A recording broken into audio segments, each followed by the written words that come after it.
teman-teman, selamat datang di acara Stempra Menyapa. Dengan saya Andiga sebagai host yang akan menemani Anda di acara kali ini. Kali ini teman-teman kita akan membahas bagaimana sih pengalaman seorang guru di SMK Muhammadiyah Prambanan.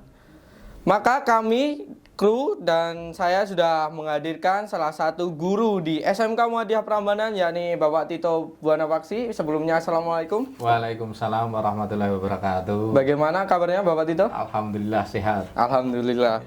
Jadi ngomong-ngomong soal dunia guru nih ya, Bapak Tito ini sebenarnya mengejar di jurusan di mata pelajaran apa sih sebenarnya? Saya di sini mengajarkan di olahraga atau PJOK ya.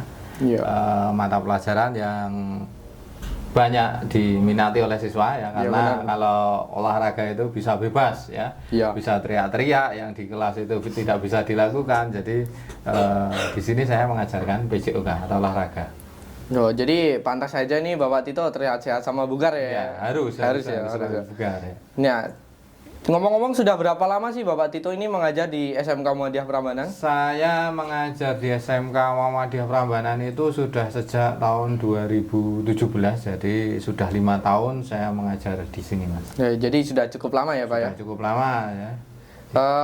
Saya juga ini ya penasaran nih. Jadi awal mula Bapak Tito ini menjadi seorang guru itu gimana gitu loh? Ya, saya menjadi seorang guru itu mungkin sudah ditakdirkan menjadi seorang guru ya, karena saya hidup di lingkungan dari keluarga guru ya, dari nenek saya, kakek saya itu semuanya guru.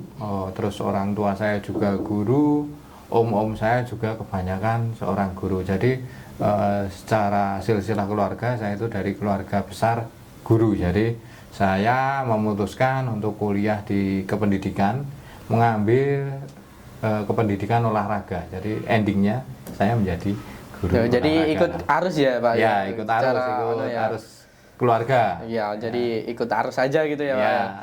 Jadi motivasi apa yang Anda gunakan untuk menjadi seorang guru gitu?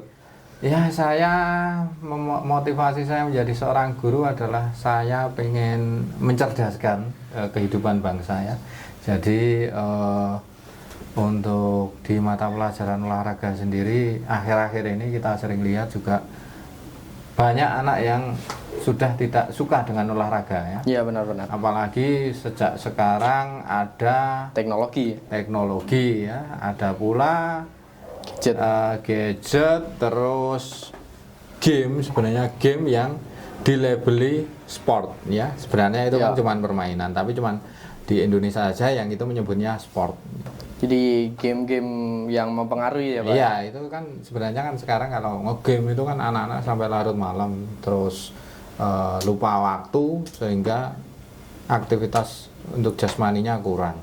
Oh iya, jadi dari tadi kan kita udah ngomongin ya apa yang Anda ajarkan gitu, terus sudah berapa lama Anda mengajar, terus apa motivasi Bapak Tito menjadi seorang guru gitu ya.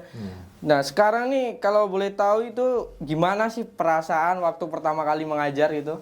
Ya, pertama kali mengajar, yang namanya pertama kali itu pasti ada rasa gugup, itu pasti ada ya. Tapi untuk mengajar itu sebenarnya saya tidak ada masalah Mas untuk pertama kali, karena di bangku kuliah saya juga mendapatkan mata kuliah micro teaching ya, itu adalah praktek mengajar.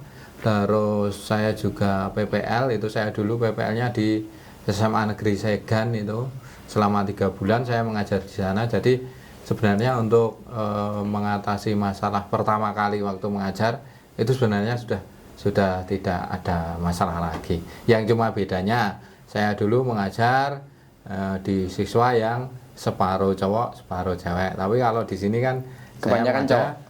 Hampir semuanya cowok, yang cewek cuma beberapa persen saja. Mungkin perbedaannya cuma di situ. Kalau untuk metode pembelajarannya saya kira hampir sama.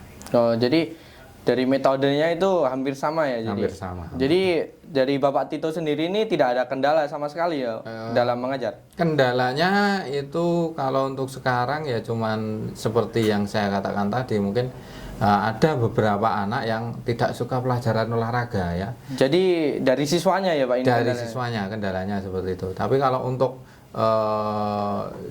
dari sarana prasarananya ini di sini sudah cukup bagus.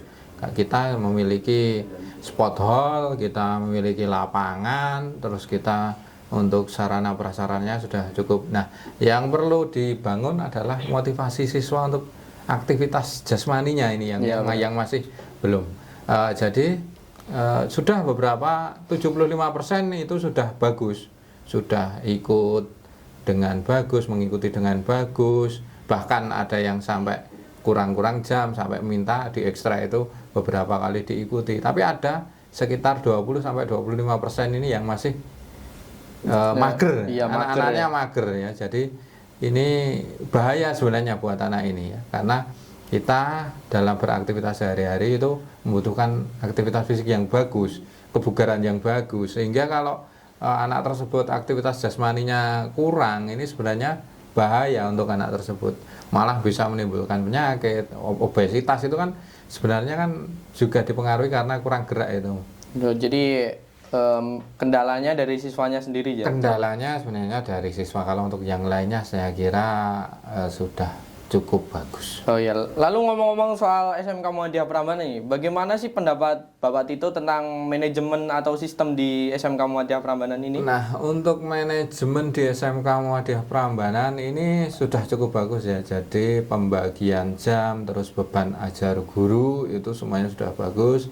Terus pemenuhan sarana prasarananya kita juga sudah cukup bagus, seperti yang katakan tadi. Untuk sarana prasarana olahraga itu kita juga up to date ya, jadi menggunakan semua yaitu yang baru, peraturan-peraturan yang baru. Terus di sarananya sendiri kita juga punya sport hall, jadi misalnya kita kalau mau olahraga di siang itu tidak ada masalah ya, kita bisa menggunakan sport hall. Tapi kalau pagi itu kebanyakan saya di lapangan luar, di outdoor ya, di outdoor ya, biar kena matahari pagi biar seger ya. Iya benar, untuk vitamin juga vitamin ya kan mengandung vitamin D juga itu ya. Di SMK Muhammadiyah Prambanan ini kan Bapak ini jadi seorang guru ya. Iya. Jadi pasti punya rekan-rekan nih ya. Jadi bagaimana sih pendapat Bapak Tito tentang rekan-rekan di SMK Muhammadiyah Prambanan ini? Rekan-rekan di SMK Muhammadiyah Prambanan ini saya kira sudah sangat mendukung ya untuk kemajuan baik saya maupun guru-guru yang lainnya ya. Jadi rekan-rekan yang positif ya. Jadi bisa untuk menambah pengetahuan saya di bidang yang lain-lain. Saya kan misalnya saya belajarnya di olahraga, mungkin saya di informatika itu kurang, saya bisa bertanya dengan rekan saya yang pro di dalam bidang informatika. Berarti saling membantu, saling mengisi ya. Jadi untuk rekan-rekan ini pergaulannya juga positif ya. Jadi tidak ada yang terkendala untuk masalah rekan-rekan di sini. Jadi Anda sudah nyaman di SMK Muhammadiyah Prambanan? Nyaman. Saya di SMK Muhammadiyah Prambanan itu sangat nyaman. Bahkan kalau saya di sini sampai lupa pulang Mas ya. Jadi saking asiknya ya. Iya, saking asiknya, pasti saking asiknya sama rekan-rekan gitu. Sama rekan-rekan itu sampai kadang lupa pulang, kalau belum di WA istri kadang lupa ya pulang ya kan. Karena saking asiknya saya di sini. Jadi lingkungan ini yang bikin betah. Gitu. Okay.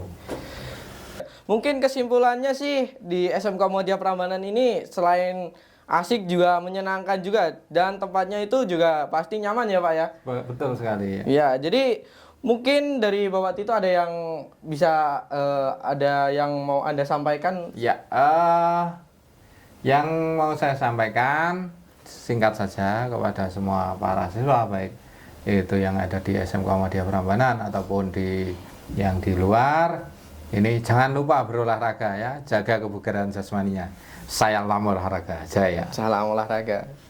Nah, itu teman-teman yang kita bahas kali ini bersama Bapak Tito Buanapaksi. Sebelumnya terima kasih ya sudah hadir di sama-sama episode kali ini ya, menemani dan membahas bagaimana sih rasanya menjadi salah satu seorang guru di SMK Muhammadiyah Prambanan.